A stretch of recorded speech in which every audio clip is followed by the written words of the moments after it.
চারটা বিশ্ববিদ্যালয় নির্বাচনের পর মাথা এমন গরম হয়েছে, এখন মসজিদে ইসলামপন্থী এবং দেশপ্রেমিকদের উপরে হামলা শুরু করেছে। পরিষ্কার বার্তা দিতে চাই, 24 ঘন্টার মধ্যে নোয়াখালীর সন্ত্রাসীদেরকে গ্রেফতার করতে ব্যর্থ হলে পরবর্তী দায় সরকারকে নিতে হবে। উপদেষ্টা যিনি মাননীয়, যিনি স্বরাষ্ট্র উপদেষ্টা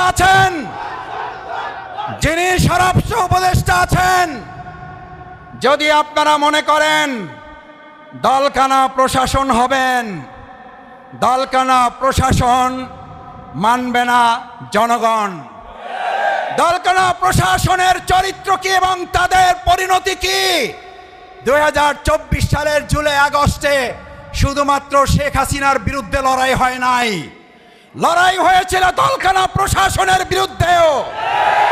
শেখ হাসিনাকে দেশ ত্যাগ করার আগেও দলকানা প্রশাসনকে পিলারের খাম্বার সাথে ঝুলিয়ে রেখেছিল জনগণ। আমি সেই পরিণতির দিকে প্রশাসনকে খেয়াল করার অনুরোধ করতে চাই। নতুন করে বাংলাদেশে আর কোন দলবাজ প্রশাসন তৈরি হোক, যারা নোয়াখালী প্রকাশ্যে মসজিদে কোরআন চর্চার উপর হামলা করার পর এখনো কাউকে গ্রেফতার করতে পারেন না, তারা জাতীয় নির্বাচন সুষ্ঠুভাবে করতে পারেননি। দেশের মানুষ তা বিশ্বাস করে না।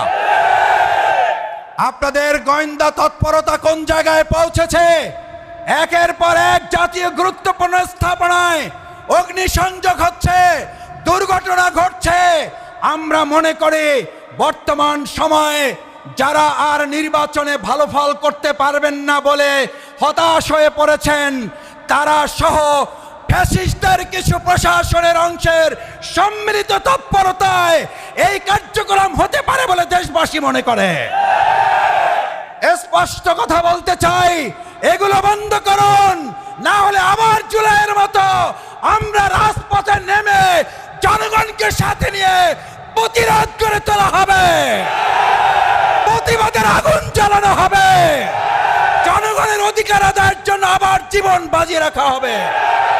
সেই আহ্বান জানিয়ে আজকের এই কর্মসূচিতে এখন আপনাদের সামনে প্রধান অতিথির বক্তব্য রাখার জন্য অনুরোধ করছি। আজকের এই বিশাল সমাবেশের সম্মানিত প্রধান অতিথি, আজকে আপনাদের জানা থাকার কথা, ডক্টর সৈয়দ আব্দুল্লাহ মোহাম্মদ তাহের, সাবেক এমপি, অনিবার্য কারণবশত এখানে উপস্থিত হতে পারেন নাই। তিনি আপনাদের সকলকে সালাম জানিয়েছেন। এখন আমাদের সামনে প্রধান অতিথির বক্তব্য রাখবেন বাংলাদেশ জামাত ইসলামী কেন্দ্রীয় নির্বাহী পরিষদের অন্যতম সদস্য। আলহামদুলিল্লাহ, আলহামদুলিল্লাহ কাফা ওয়া সালামুন আলা ইবাদিহিল্লাযিনা ইসতাফা, আম্মা বাদ।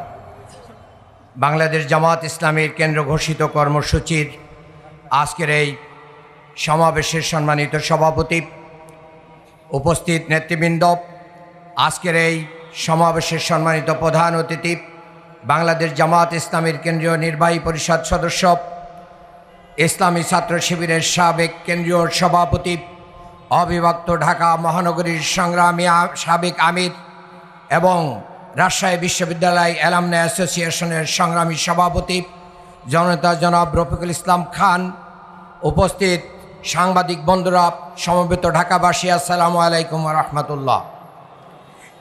আমরা দীর্ঘ লড়াই সংগ্রামের মাধ্যম দিয়ে যেই স্বাধীনতা আমরা অর্জন করেছি, সেই স্বাধীনতাকে অর্থবহ করার জন্য দীর্ঘদিন ধরে ঐক্যমত্য কমিশনের মাধ্যম দিয়ে যে আলাপ আলোচনা করে যে জুলাই সনদ স্বাক্ষর হয়েছে, এই জুলাই সনদকে যদি আইনি রূপ না দেওয়া যায়, তাহলে এই জুলাই সনদ একটি কাগজে লিপিবদ্ধ কপি ছাড়া আর কিছুই হবে না।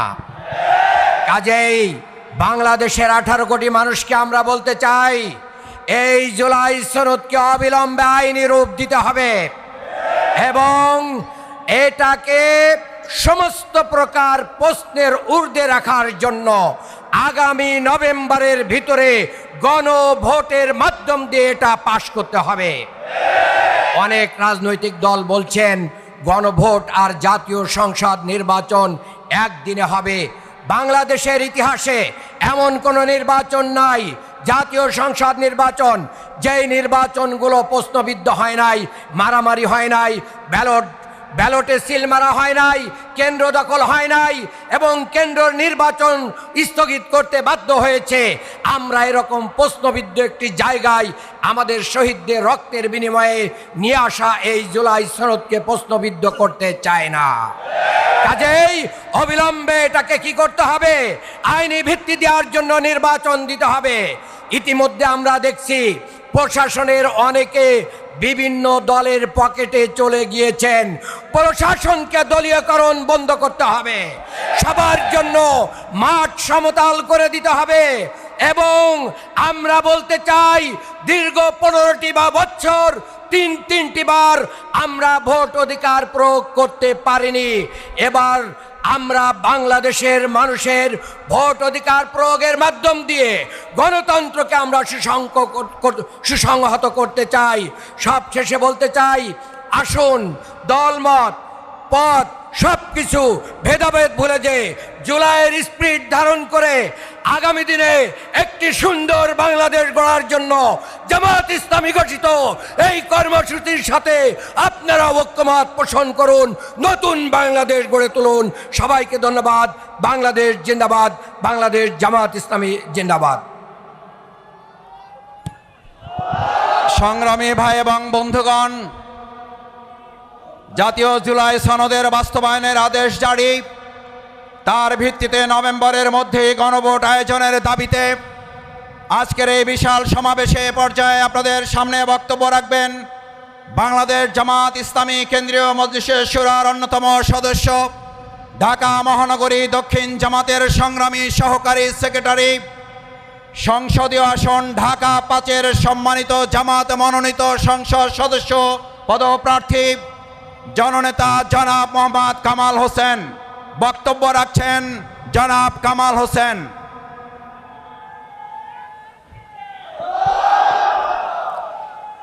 বিসমিল্লাহির রহমানির রহিম।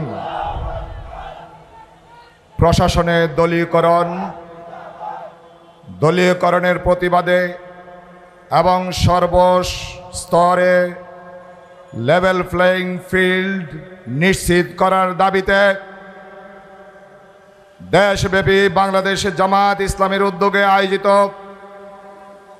আজকের এই কর্মসূচির সমাবেশের সংগ্রামী সভাপতি, বাংলাদেশ জামাত ইসলামীর কেন্দ্রীয় কর্মপরিষদ সদস্য, ঢাকা মহানগরী দক্ষিণের সম্মানিত নায়েব আমির, ঢাকা 8 আসনের সম্মানিত নমিনি জননেতা জনাব ডক্টর মোহাম্মদ হেলাল উদ্দিন, উপস্থিত আজকের প্রোগ্রামের সম্মানিত প্রধান অতিথি, বাংলাদেশ জামাত ইসলামীর কেন্দ্রীয় নির্বাহী পরিষদ সদস্য, সম্মানিত সহকারী সেক্রেটারি জেনারেল, ইসলামী ছাত্র শিবিরের সাবেক কেন্দ্রীয় সভাপতি জননেতা জনাব রফিকুল ইসলাম খান, সঞ্চালক ইসলামী ছাত্র শিবিরের সাবেক কেন্দ্রীয় সভাপতি, ঢাকা মহানগরী দক্ষিণের সংগ্রামী সেক্রেটারি এবং বিপ্লবী জননেতা জনাব ডক্টর শফিকুল ইসলাম মাসুদ, সম্মানিত নেতৃবৃন্দ, সম্মানিত সাংবাদিক বন্ধুগণ, সংগ্রামী সমাবেশ, আসসালামু আলাইকুম ওয়া রাহমাতুল্লাহ। সম্মানিত উপস্থিতি, হাজার হাজার রক্তের বিনিময়ে, শহীদের রক্তের বিনিময়ে আমরা যে এই জুলাই গণ অভ্যুত্থান করেছি, শহীদদের রক্তের বিনিময়ে যেই সরকার গঠিত হয়েছে, এই সরকারের কাছে দাবি উত্থাপন করতে হবে। এটা আমরা কখনো কল্পনা করি নাই। বৈষম্যের বিরুদ্ধে, অন্যায়ের বিরুদ্ধে, জুলুমের বিরুদ্ধে, 18 কোটি মানুষের অধিকারের বিরুদ্ধে যেই ফ্যাসিস্ট বাংলাদেশের মানবতার বিরুদ্ধে বুলডোজার চালিয়েছিল, 18 কোটি মানুষ ঐক্যবদ্ধ হয়ে তাদেরকে তাড়িয়েছে। ওই জালিমরা পালিয়েছে।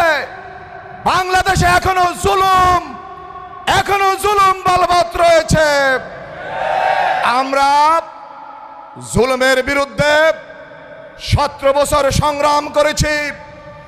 আমাদের শীর্ষ নেতৃবৃন্দ, আমাদের হাজার হাজার নেতা কর্মীকে আমরা হারিয়েছি। আমাকে আপনাকে যদি আবারও সেই একই বয়ানের বিরুদ্ধে কথা বলতে হয়, আমরা মনে করি এটা দুঃখজনক। বাংলাদেশ জামায়াত ইসলামী দায়িত্বশীল সংগঠন হিসেবে নিয়মতান্ত্রিক, গণতান্ত্রিক এবং বাংলাদেশের মানুষের অধিকার আদায়ের জন্য কাজ করে যাচ্ছে। সম্মানিত উপস্থিতি, আমরা বলে দিতে চাই, আমাদের যে দাবি, এটা কোনো জামায়াত ইসলামীর দাবি নয়, এটা হচ্ছে 18 কোটি মানুষের দাবি। আমরা ভোটাধিকার থেকে বঞ্চিত ছিলাম, দলীয়করণের জাতাকালে পৃষ্ঠ ছিলাম, আমরা কথা বলতে পারি নাই। আবারও যদি সেই বয়ান, সেই দলীয়করণ, সেই আপনারা আওয়ামী চরিত্রে আবির্ভূত হতে চান, আপনারা বোকার স্বর্গে বাস করছেন।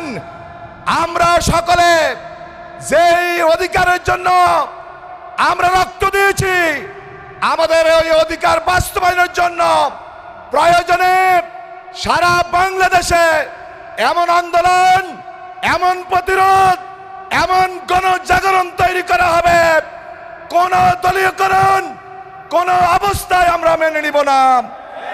সংগ্রামী উপস্থিতি, তাই আসুন দল মত নির্বিশেষে, সকল শ্রেণী পেশা নির্বিশেষে সকলকে বলতে চাই, আমরা নোয়াখালীতে আমাদের মসজিদকে রক্তাক্ত দেখেছি। আপনারা আওয়ামী লীগের সেই উত্তরসূরি যদি হইতে চান, আপনারা ঘোষণা দিন, আপনারা ইসলামের বিরুদ্ধে, কোরআনের বিরুদ্ধে। আমরা মনে করি আপনারা হীনমন্যতা বুঝছেন এবং কোরআনের বিরুদ্ধে গিয়ে আওয়ামী লীগ যেভাবে পালিয়েছে, নতুন প্রচেষ্টা বাংলাদেশের মানুষ আগামী নির্বাচনে আপনাদেরকে লাল কার্ড দেখাবে। সম্মানিত উপস্থিতি, এই বলে আমি আমার বক্তব্য শেষ করছি। সকলকে ধন্যবাদ। আসসালামু আলাইকুম ওয়া রাহমাতুল্লাহ।